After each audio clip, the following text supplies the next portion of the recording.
नमस्कार दोस्तों। देखिए आज हमारे सामने ये शख्स जाना पहचाना, शायद कुछ लोग जानते होंगे क्योंकि इनकी लगातार 4 किताबें आ चुकी, चौथी किताब आई है, इसलिए कुछ लोग कम से कम 5-6 लोग तो जान ही गए होंगे। तो जो इनकी ताज़ा किताब है उसको खबर है कि वो सिरे से खारिज कर दी गई है और ये खबर पाते ही बड़ी शोक मुद्रा में दिख रहे हैं। आइए उन्हीं से पूछते हैं कि उस किताब के बारे में कि कैसा लग रहा है आपको। पहले तो ये कि वो किताब आई, उसकी शुभकामनाएं, बधाई। और आपको कैसा लग रहा है किताब ला करके, कैसा फील हो रहा है? मुझे सिरे से खारिज होके बहुत मजा आ रहा है, बहुत मजा आ रहा है। तो किसी बात का अफसोस भी है उस किताब को लाने के पीछे? अफसोस किताब को लाने के पीछे नहीं है, अपने लेखन की वजह से है अफसोस। कि क्यों लिखा? क्यों लिखा, क्यों लिखता हूँ। अच्छा, तो ये मतलब चौथी किताब के आने के बाद समझ में आया? मेरा तो चौथी किताब नहीं है। जहाँ तक मैं सही हूँ, शोरूम में जननायक और दूसरी थी नया राजा नए किस्से, आसमान की जात भी थी। हाँ, तो ये पंचम है। ये पंचम है। जो मैं दुरुस्त करता हूँ, तो 5वीं किताब है।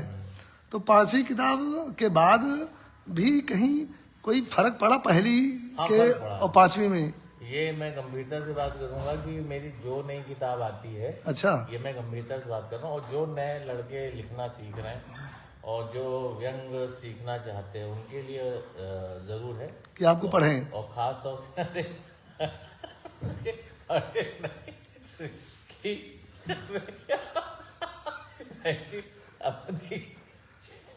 मेरे किताब की एक यूएसपी है। अच्छा, मैं बताना चाहूँ, मैंने कभी नहीं बताया, लेकिन ये बात मुस्तकबिल की है, नई पीढ़ियों की है।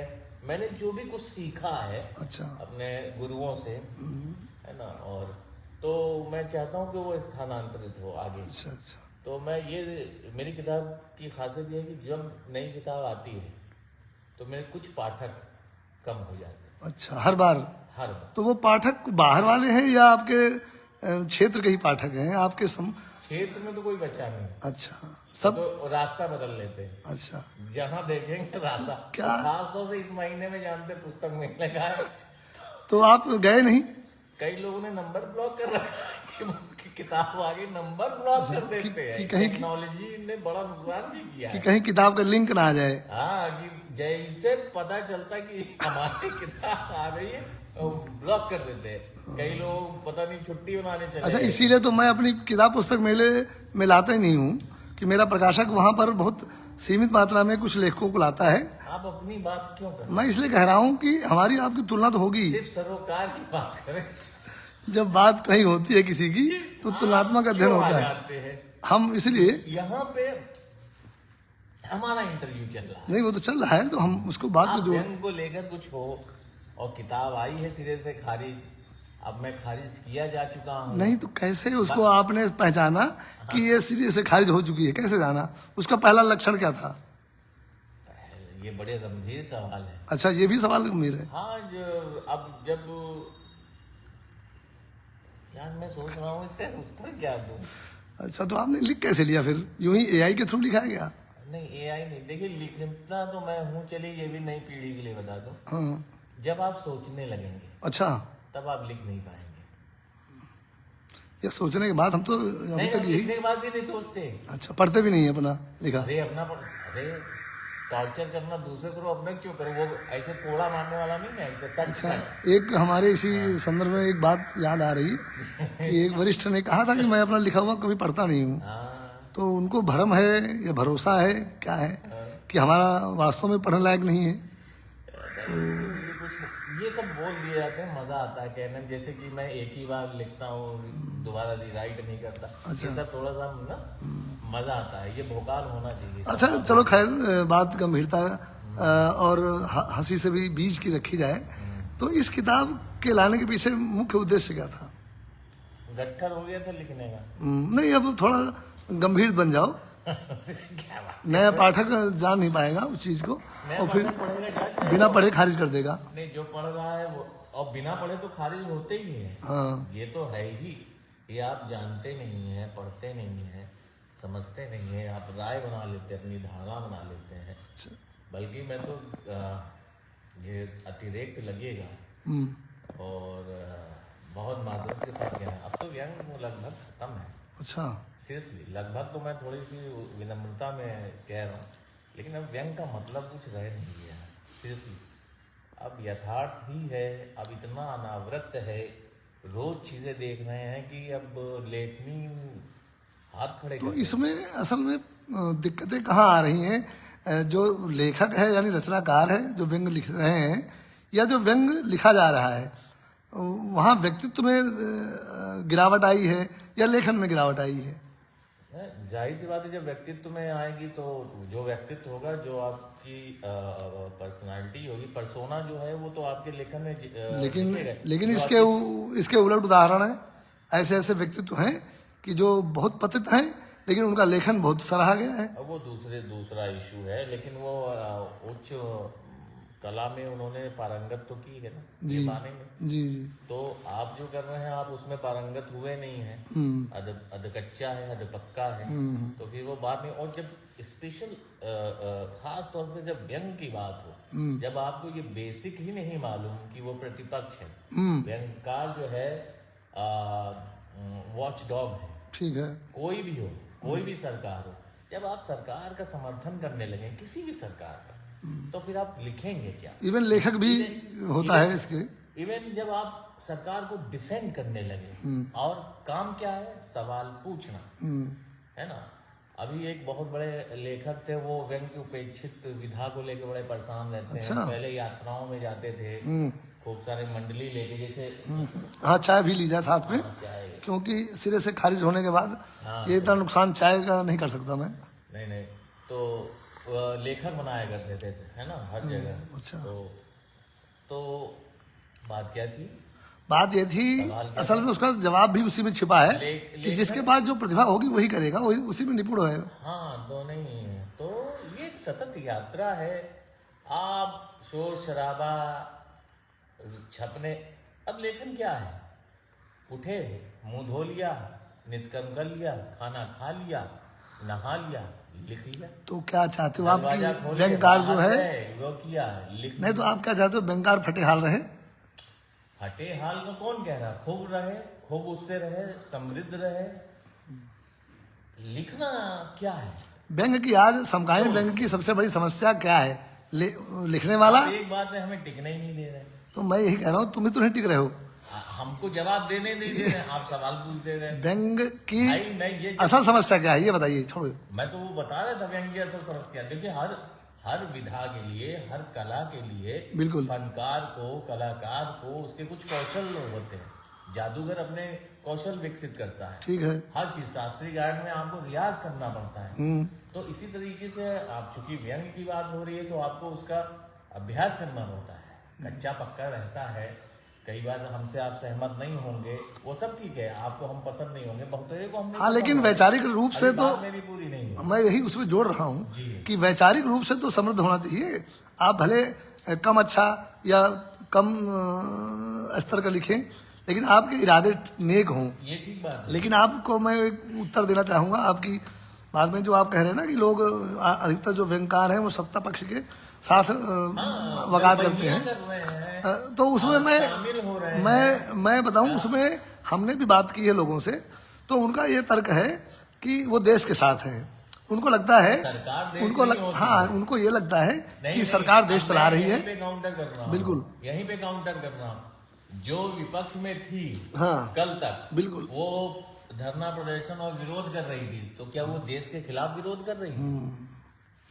अगर वो देश के साथ हैं, तो इससे जब वो सरकार आई है, तो आप देश के खिलाफ से तब।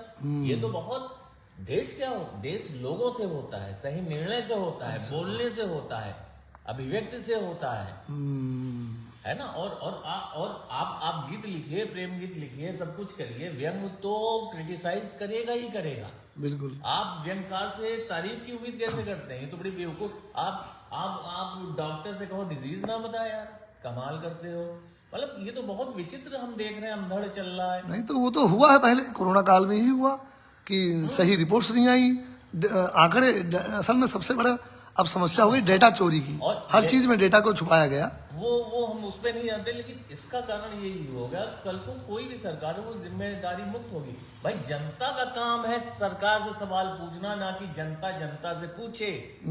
और अगर व्यंग्यकार हो तो वो तो स्कूटनी करेगा ही उसको। एक तो आम लेखक ही सत्ता के खिलाफ होता है। सत्ता का मतलब ये नहीं कि आप सरकार को हर चीज में गरियाएं, ये कहने का मतलब नहीं है। बात ये है कि आप सिस्टम, जो सिस्टम बना हुआ है, भाई वो समीक्षा करता है, बिल्कुल, उस चीज को रिव्यू करता है। वो कोई विपक्ष की तरह और सरकार के पक्ष में बात कहनी मुझे। क्या विपक्ष लोकतंत्र का हिस्सा नहीं होता है? क्या विपक्ष असल उसको भी जिताए, लेकिन विपक्ष जो है क्रिटिसाइज नहीं करता, बिल्कुल नोक झोंक नहीं होती है। तो क्या वो देश नहीं है? वो देश के साथ नहीं है। देश हम सबसे मिलके बनता है कि सत्ता या उससे बनता जो एक बेसिक चीज है मेरे हिसाब से, वो लोगों को नहीं समझ में आती कि जो सत्ता में नहीं है वो तो अपना काम कर रहे हैं जैसे तैसे, लेकिन जो सत्ता में है, सरकार को दूसरे लोगों की जरूरत है कहाँ? सरकार तो अपना प्रचार खुद करती है। तो इसलिए अगर सरकार कोई अच्छा काम कर रही है तो वो दिखता है। सरकार प्रचार ही करती है। हाँ, अगर वो अच्छा कर रही है, प्रचार ही करती है, लेकिन तो उसको प्रचार की आजकल और अगर नहीं, मेरी बात पूरी होने दीजिए। अगर आप लिख रहे हैं तो जाहिर सी बात है जो विसंगति दिखेगी उसी पे तो लिखेंगे। अब ये हमको एक की दिखी नहीं रही या बच के चल रहे हो दूसरे से हर चीज, ये बताइए आप हमसे जवाब कैसे मान सकते हैं दुर्व्यवस्था का? हमारी बात कौन सुनेगा? नहीं, हम सुन रहे हैं, इसीलिए दिल्ली से आए हैं। चलिए बहुत शुक्रिया, बहुत इसके लिए हम बहुत आभारी हैं। लेकिन फिर बात वो हो गई तो खत्म हो गई। कुछ और पूछेंगे? हम पूछ ये रहे थे केवल कि जैसे चलो आपकी किताब का आना एक घटना है। दरअसल अब किताबें इस रफ्तार से आ रही हैं कि बहुत थोड़े समय पहले की बात है कि एक दिन में एक बार में 6 किताबें कहीं पब्लिश मतलब विमोचित हुई थी। तो एक तरह से जैसे हाँ, एक ही लेखक की, ऐसा लगता है जैसे कारतूस में या बंदूक में जो रिवाल्वर में होती है, मुझे मालूम नहीं है कि 6 की 6 चैम्बर होता है। तो किताबें तो बहुत बड़ी रफ्तार से बहुत लिखा भी जा रहा है। दरअसल मैंने आपसे जैसे पहले अर्ज किया, नहा लिया, खा लिया, लिख लिया, दरवाजा खोला, बाहर गए, सब्जी लिया, लिख लिया। हाँ, वो कोई बेचैनी वाला आलम नहीं है, वो यूं ही आप उसमें पहली तो बात है, आप तभी लिख पाएंगे जब आपकी असहमति होगी। हाँ बिल्कुल। आप स्तंभ के लिए लिख रहे हैं, हाँ, आप प्रधान संपादक को बुला के अध्यक्ष बना रहे हैं, फिर आप लिख रहे हैं, आप उनकी किताब का रिव्यू कर रहे हैं तो वो छाप दे रहे हैं। यही हो रहा है, बड़े बड़े लोग यही कर रहे हैं। जब आप बिल्कुल खाए पिए अघाए हैं, डकार मार के लिख रहे हैं, आपको लिखना चाहिए आह होगी तब लिखेंगे, आप डकार मार रहे हैं, वाह लिख रहे हैं, अपान वायु छोड़ के आप लिख रहे हैं, तो ऐसे थोड़ी ना होगा मामला। तो फिर उस पे तुर्रा ये कि आप जब उपदेश दे रहे हैं व्यंग उपेक्षित विधा, तो क्या ये सब आपका जो, फिर जब आपकी इतनी सारी बातें होंगी तो फिर आप इतिहास में शरण लेंगे। तो मैं उम्मीद करता हूँ कि जो आपके विचार हैं आपकी नई किताब में भी परिलक्षित हुए होंगे। अब ये मैं नहीं कहूँगा, आप उस व्यंग किताब को क्या बताएं, अब ये कहना कि मुनासिब है कि नहीं, आप उसको देखें, आप उसको क्रिटिसाइज करें जैसा भी हो, और अपने विचार। तो ये 5वीं किताब है माशाल्लाह, क्या इसके बाद भी और आने का इरादा है? नहीं, अब तो लिखने से मन भर गया, सच बताऊं, और लिखने का मन भी नहीं करता। नहीं, लेकिन मैंने काफी ब्रेक ले लिया, लेकिन जैसे विसंगतियों ने अगर हार नहीं मानी तो लेखक या व्यंग्यकार क्यों हार माने? हमारे समाज का मैं बताऊं, रुक जाइए, हमारे विसंगतियां होंगी ही, आदमी है, आदमी में विचलन होता ही है, सिस्टम ऐसा बना दिया गया। और दूसरी बात ये है, परिवर्तन की गति बड़ी होती है, धीरे होती है। सर जोशी कहते हैं कि अगर मेरे व्यंग आपको कालजयी लग रहे हैं तो उसमें मेरा रोल नहीं है, परिवर्तन कम हो रहा है।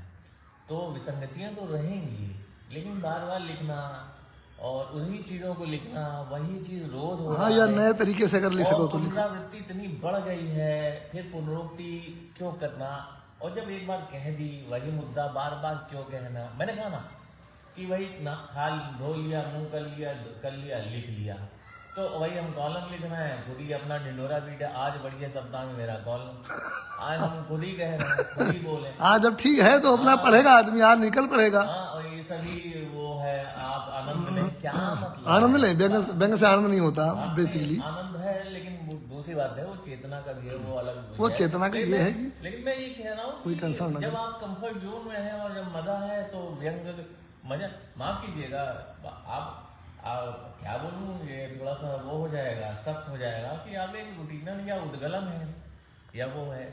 और जब व्यंग्यकार सत्ता पक्ष का समर्थन कर रहा है, उसके उसमें विवेकहीनता वाला काम कर रहा है, जो सताए गए हैं उनको लेके हंसी उड़ा रहा है। साहित्य अकेडमी वाला तो हुआ ही था, बिल्कुल। साहित्य अकेडमी वाला व्यंग्यकार सब जाके वहां और एक बैठ अच्छी गए, बात ये भी है उसमें सब बैठ गए कि वहां पर नारीवाद के समर्थक वहां बैठे हुए थे और बाद में वो नारीवाद का झंडा उठाए हैं। हाँ, आप बताइए कितने ही थेथरी, और फिर उसमें स्पष्टीकरण आता है, आप चले जाते हैं इतिहास में, परसाई में आप उसमें आपत्तिजनक लिखते हैं, और परसाई ने तो पार्टी को भी कंडेम किया, और आज समझ में आता परसाई क्या सोच थे, है ना। आप क्या कर रहे हैं, आप ये बताइए, आप क्या कर रहे हैं, आप ये बताइए, आप इन सामाजिक या आज के समय से कितना मुठभेड़ कर रहे हैं। चलिए बात आप उस बात को नहीं बता रहे हैं। अब क्या बताए, जो सताया गया उसके आप खिलाफ है, आपने झंडा उठा लिया है बिला वजह। एक अजीब सी व्हाट्सएप ग्रुप, सारे ग्रुप, अब तो मैं बताऊं व्यंग्यकार वो बड़ा है जिसके व्हाट्सएप ग्रुप में ज्यादा लोग जुड़े हुए हैं। पैमाना ये है, आपने क्या लिखा, पैमाना ये नहीं है आपको कितना बुलाया जा रहा है कितना नहीं है। और बहुत सरलीकरण है, बहुत ही सरलीकरण हो गया यार, ये है मंच है। अच्छा लगता है मुझे आज व्यंग्यकार के लिए मंच है, सड़क थोड़ी ना है। ये तो है, यहाँ प्लेटफॉर्म है, वो मंच में है, वो कहाँ सड़क में है, सीढ़ी भी है। और मैं सच बोलूं, आज आपकी कोई सुनेगा नहीं, कोई पढ़ेगा भी नहीं। आप खुद कन्विंस नहीं है अपने प्रति, लिखे के प्रति, उनको भरोसा नहीं है अपने लेखन में, तभी तो ये सब शो है, ये है फलाना है दिमागा है, तभी तो ये सारी चीजें हैं। और आप कह रहे हैं क्या, कौन सी उपेक्षित विधा, आप अपने चेले को आगे बढ़ाए जा रहे हैं। आप हर दूसरे आदमी विधा कोई उपेक्षित नहीं है, हाँ, वो असल में उपेक्षित हम हैं। आप कबीर बताइए। हाँ बताओ। हर आदमी तो यहाँ कबीरे हुआ पड़ा, कबीर और परसाई, इससे नीचे है ही नहीं। नहीं, परसाई को खारिज करने का होता है, हिम्मत नहीं है ना उतनी। कबीर कहने पे भी आप कुछ नहीं बोल रहे हैं। हमारे बैंक के बड़े सीनियर परसाई को वो बार इमरजेंसी का लाते हैं। अच्छा, है ना, और उनका हमने मुखरता किसी मुद्दे पे नहीं लिखी, कभी एक वाक्य नहीं लिखी, एक वाक्य, और परसाई वो उसमें प्रश्नांकित करते हैं। नहीं, कुछ तो एक दो जगहों पे मैंने देखा है सरकार के खिलाफ, लेकिन बाकी लोग गौड़ हैं, सब चुप हैं। मैं ये कहता हूँ आप किसी के खिलाफ ना, हाँ खिलाफ क्यों हो, आप सत्य के आग्रही बने, मुद्दे की बात करें। लेकिन मतलब जैसे थोड़ी देर की बातचीत में लगा कि आपके अंदर बड़ी आग भरी हुई अभी भी, नहीं आग वाग कुछ नहीं है, तो क्या कुछ व्यंग में इतना सब बुरा होने के बाद कहीं कुछ रोशनी की किरण भी है अभी? जैसे संतोष त्रिवेदी को ही देखते होंगे तो लगता होगा कहीं एक उम्मीद है। चलो आज खुल के बात कर ले क्या? हाँ कर ले। ये आप क्या कर रहे हैं? मैं तो संतोष त्रिवेदी ही हूँ, ये लाइव जा रहा है सीधा, इसमें कोई कट इफ एंड बट नहीं है। संतोष त्रिवेदी भी बहुत बोलते हैं, अपने को व्यंग्यकार मानते हैं। देखिए अब बात कर ही ले, आप चाहे नाम से लेके बात कर लेते हैं, और दूसरे का नाम लेना खतरे से खाई नहीं है। नहीं कुछ हम आपस में ही बात कर लेते हैं, खुल के बोलते हैं और स्पष्ट बोलते हैं, कोई वो नहीं है जिसको बहुत सरोकारी बनते हैं। नहीं सरोकारी देखिए, झंडा उठाए रहते हैं। संतोष त्रिवेदी की बात है, आपकी बात है, नहीं चल ठीक है, कई मामलों में आपसे मुतासिर हूँ, कई मामलों में नहीं मुतासिर हूँ। अगर हम पहले सकारात्मक पक्ष की बात करें, आप कई नए शब्द गढ़ते हैं, आपके वाक्य बड़े। अब ये इंटरव्यू छोटा हो जाएगा, अब और दूसरी बातें करें क्योंकि मैं इंटरव्यू करवा रहा हूँ और मैं अपनी ही सुनता रहूंगा, तो फिर किसी को विसंगति में दिखा ये हाँ देखें कि हाँ, तो बस मैं वहां पहुंचा चुका हूँ। अब आगे बढ़िए कि रोशनी की कोई किरण है क्या इतने सब निराशाओं के बाद? अब क्या बोले, देखिए ऐसा तो कोई देखिए मैं कोई मठाधीश या किसी पत्रिका संपादक या चेले चापड़ या बधाई विनम्र श्रद्धांजलि देने वाला तो हूँ नहीं कि मैं कोई उसमें घोषणा कर दूं कि रोशनी नहीं उपेक्षित विधा फलाना मैंने सीखा एक धुर। एक धुर समुदाय व्यक्ति आपका गुरु होगा और सीखा परसाई से रहे, यही हमको वो लगता है। चलिए, सिंपल सी बात है, जो अच्छा करे अच्छी चीज खुद पे खुद आ जाएगी, वो सबकी कोशिश रहती है, लेकिन बेहतर कोशिश हो। और व्यंग विकार जितने हैं, हम एक फैमिली की तरह है, हम आपसे सहमत ना हो, आप हमसे सहमत ना हो, खूब बहस करिए, खूब छीछा लेदर भी करिए, लेकिन चीज वो विधा आगे बढ़े, वो चीज आगे बढ़े, तो वो बहुत अच्छी बात होती है ना। बिल्कुल बिल्कुल। आप बिल्कुल खारिज करें, आप खुल के खारिज करें, उसमें कोई दिक्कत नहीं है ना। तो ये, लेकिन उस विधा को आ गया, और हमारी अकाउंटेबिलिटी ये भी है, वर्तमान के प्रति तो हम वो होते ही हैं, धसे होते ही हैं, लेकिन हमारी आने वाली पीढ़ी के प्रति भी उत्तरदायित्व है कि अगर उनके पास नए मॉडल नहीं होंगे, नई चीजें नहीं होंगी, नई परिभाषाएं नहीं होंगी, नए हमारे पास, उनके पास उदाहरण नहीं होंगे, वो फिर परसाई और जोशी के ही पास जाएंगे। लोग कहते हैं परसाई से आगे व्यंग बढ़ गया, परसाई से आगे व्यंग बढ़ गया, बताइए कहाँ बढ़ गया? हो सकता है शिल्प में किया हो, भाषा, कई चीजें हैं, अपने युग की अपनी भाषा होती है, ठीक है, कुछ नए मुद्दे विषय आ होते सकते हैं, एआई टेक्नोलॉजी बदलती है ना। लेकिन व्यक्तित्व में हम कहीं नहीं लेकिन वहाँ। नहीं, बात व्यक्तित्व को तो छोड़ ही दीजिए, व्यक्तित्व को तो आप छोड़ दीजिए, व्यक्तित्व को तो मतलब इस पे मैं निर्णायक रूप से कह सकता हूँ, व्यक्तित्व तो आप छोड़ ही दीजिए, लेकिन हम बात लेखन की कर रहे हैं, और आंख होती भी है, सब में होती है, लेकिन मैं ये कह रहा हूँ कि परसाई की वही रचना है, चाहिए साधु और जादूगर, आप खुद देख लीजिए। आप परसाई की जितनी भी रचना देख लीजिए, उससे हम कहाँ हम उससे आगे बढ़ कर नहीं पाए। उसका एक रीजन है, वो समाज भी आगे नहीं बढ़ पाया। मैं परसाई की आपको कितनी रचनाएं ऐसे बता दूं, आजादी की घास है, और देख लीजिए उसमें क्या है, मतलब मुझे कितने सारी चीजें मतलब इस वक्त आ रही, गड़मड़ हुई जा रही है ना, कितनी चीजें हैं, तो वो समाज भी नहीं आगे बढ़ा। और जिस धार से वो इतने कॉम्प्लेक्स आइडिया को जिस सिंपल तरीके से कह सकते हैं, आपकी चिंता मनुष्यता के प्रति है नहीं, मनुष्यता के प्रति है नहीं, आपकी चिंता सरकार के प्रति है या अपने प्रति है। चलिए, ये थोड़ा मैं थोड़ा विषय परिवर्तित करता हूँ कि हमारे जो आगे की पीढ़ी है, उस पर तो हमने बातें काफ़ी कर ली, और अब मैं थोड़ा संक्षिप्त में आपसे जानना चाहूँगा कि जो नई पीढ़ी के लेखक आने वाले हैं या आ रहे हैं, घुसने की कोशिश कर रहे हैं, उनके प्रति, चूंकि आपकी 5वीं किताब आई हुई है, आप अनुभवी हैं, काफ़ी लिखे हैं, तो फिर भी अपनी तरफ से कि कुछ 2-3 चीज़ें ऐसी क्या जरूरी हो कि व्यंग के लिए क्या जरूरी है, कि जिससे वो व्यंग के क्षेत्र में अपने को समझे कि हाँ वो है वाकई, या यूं ही कविता में नहीं फिट हुए या कहानी नहीं पाए तो हम मजबूरी में आ गए, तो ऐसा कुछ, ऐसा क्या कुछ? रोक दीजिए, बिल्कुल, मैं हो जाऊं। इसमें 2-3 महत्वपूर्ण बातें हैं। देखिए, मुझे साहिर साहब याद आ गया, कुछ और आएंगे, नगमों की खिलती कलियां चुनने वाले, कुछ मुझसे बेहतर कहने वाले, तुमसे बेहतर सुनने वाले, है ना, मसरूफ जमाना मेरे लिए क्यों वक्त अपना बर्बाद करे, है ना, मैं पल दो पल का शायर हूँ। तो इसको थोड़ा सा मानना चाहिए, तो घमंड उमंड जो आएगा तो आप विनम्र हो जाएंगे, और हमेशा अच्छे पे ही विश्वास करना चाहिए कि बेहतर ही होगा, सकारात्मकता होनी चाहिए। और दूसरी बात यह है कि लिखने का, कि देखिए मैं भूल गया कि लिखा क्या, मतलब लिखने के प्रति वो कैसे क्या करें कि वो व्यंग में कुछ ठीक हो। हाँ, ये है।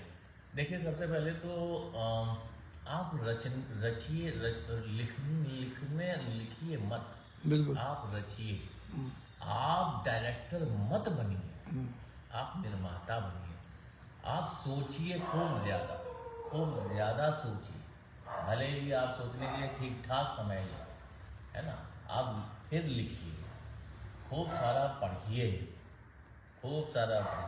लिखने के बाद थोड़ा सा आराम करिए, पॉज लीजिए, फिर देखिए आपने जो लिखा है, एक संग्रह आने के बाद उसमें कुछ किया है कि नहीं किया है, उससे आगे बात बढ़ती। असल समस्या असल में यहाँ पर मैं टोकूंगा कि पढ़ने की जहाँ तक बात है, जो 80% लोग शो ऑफ है इस समय व्यंग में, मुझे लगता है सब पढ़ते हैं, नहीं पढ़ते हैं, लेकिन किसको पढ़ा जाए, क्या पढ़ा जाए, वो नई पीढ़ी नहीं समझ पाती कि आखिर क्या है व्यंग, यही है क्या व्यंग। उसको लगता है परसाई और जोशी तक कम लोग पहुंच पा रहे हैं, और जो नए जमाने में लोग हैं समकालीन में जो लिख रहे हैं उनमें वो पढ़ के वो नहीं, मुझे भ्रमित हो लगता है जाते कि, हैं। किसी की रेंज जो है आज भी व्यंगकार में, भले ही आपके पास इतने सारे सोशल मीडिया प्लेटफॉर्म हो गए, मुझे नहीं लगता कि परसाई की रीच जितनी है किसी की, बिल्कुल अभी भी है। किसी की नहीं है। सबसे ज्यादा शेयर वही किए जाते हैं कहीं ना कहीं। अभी कौन सा इवेंट था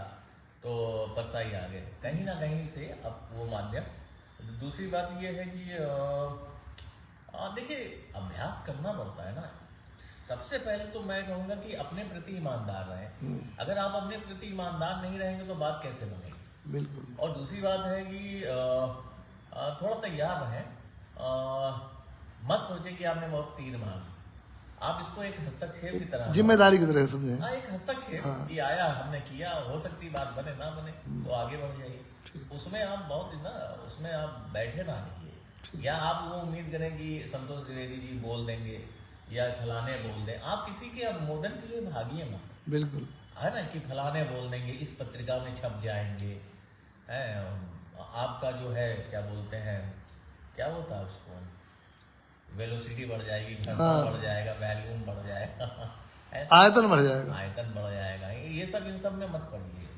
आप विश्वास करिए, खुद पे काम करते रहिए, अच्छा सत्य के प्रति आग्रही बनिए, और उसके लिए जितनी विधागत तैयारी है वो करिए, अच्छे पढ़िए, चुनौतीपूर्ण उसको अच्छा साहित्य पढ़िए। जो आज का समय है, जिन समस्याओं से हम जूझ रहे हैं उन पे करिए, और फिर उसके लिए तैयारी करिए, तब तो बात बनेगी। अब आ जाएगी। अब आप रोज ही लिख रहे हैं, रोज ही है तो हर साल। हाँ, तो समकालीन मुद्दों को खारिज न करें। बिल्कुल नहीं कर सकते। आप अगर यथार्थ में आंखें मूंदे हैं, आप एजेंडा पे ही चल रहे हैं, आप टीवी को सत्य माने हैं, आप बयान को है, आप एक प्रोपेगेंडा को ही यथार्थ माने, तो आप लिखेंगे कैसे। तो ये आरोप तो दूसरे पक्ष में भी लगता है कि आप एजेंडे पे चल रहे हैं। दूसरा पक्ष अभी वो परिणति नहीं कर सकता है। आप एक बात बताइए, सिंपल सी बात है, अगर सुप्रीम कोर्ट ने जजमेंट दिया कि बुलडोजर नहीं चलना चाहिए, फिर क्यों चल रहा है। अगर आप लॉ के अकॉर्डिंग आज किसी उस पे कर रहे हैं, उससे अलग कर रहे हैं, कल को वो नागरिक पे भी तो आएगा।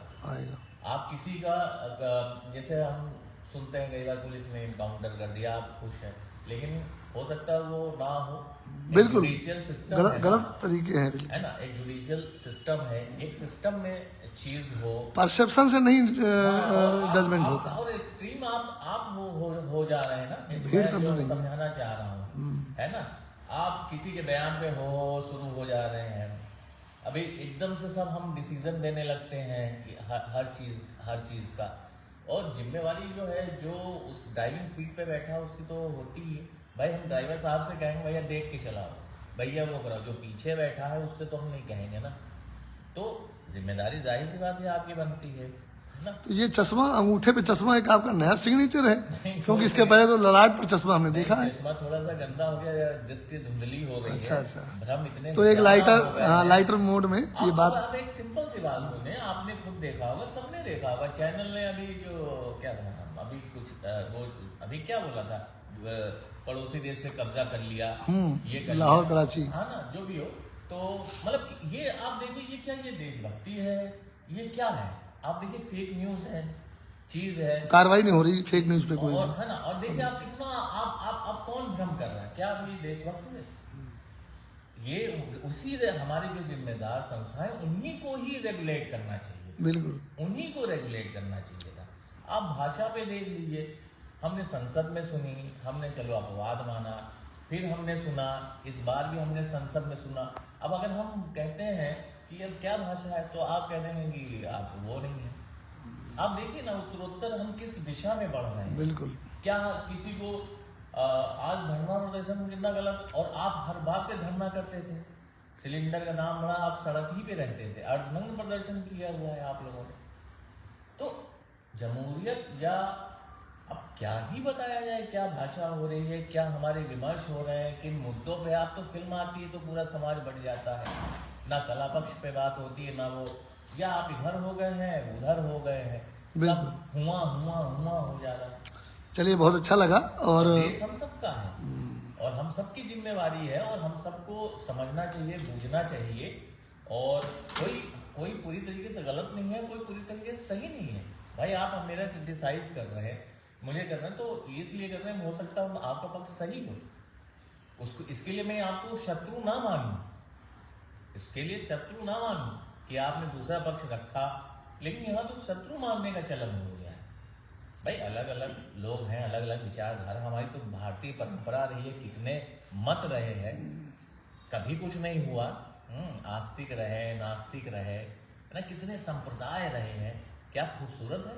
हमने सबको वो किया है, सबको बोलने का मौका दिया है, यही तो खूबसूरती है। तो मतलब ठीक है, और सबकी कोशिश बहुत अच्छा लगा। इतनी लंबी बातचीत हो गई नहीं, थोड़ा। और एक चीज और चलते चलते जी। कि हो सकता है कि आपको मेरा टेस्ट पसंद नहीं हो, जो स्टाइल होती है लिखने की, तो नहीं पसंद है, तो उसमें कोई दिक्कत वाली बात नहीं है। तो हो सकता है कि मैंने आपको खारिज किया, ठीक। कई लोगों को आप बहुत पसंद आ सकते हैं, बहुत पसंद आ सकते हैं, क्योंकि उनका सोचने का, उनका देखने का ढंग अलग है। तो इसमें कोई बहुत आहत होने वाली बात नहीं है, बहुत अच्छा स्पेस है, बहुत बड़ी जनता है, ये तो आबादी अच्छा काम भी करती है कई मामलों में। तो अगर आज मैं कई जगह से खारिज हूँ, मायूस हूँ, तो कई जगह से मुझे स्वीकृति भी मिलेगी। कई हम बेसुरे गाने भी सुनते हैं, कई बकवास फिल्म भी देखते हैं, वो सुपर हिट होती है, बिल्कुल। तो उसका ऑडियंस अलग है, तो आपके भी पाठक अलग है ना।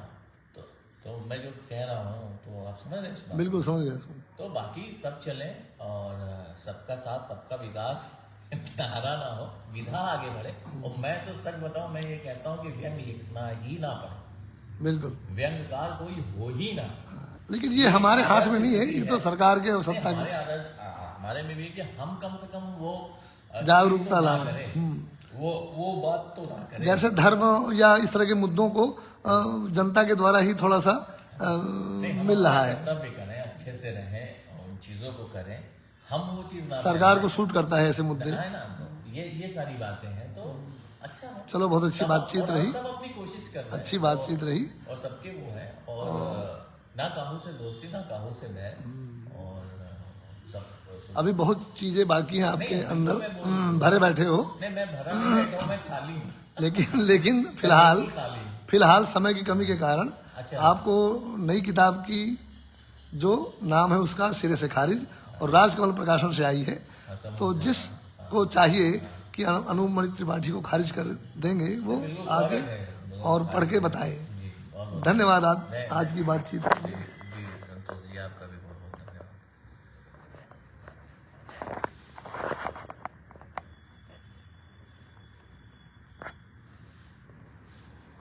वैसे होना चाहिए, तो यहाँ रख लेते हैं मोबाइल।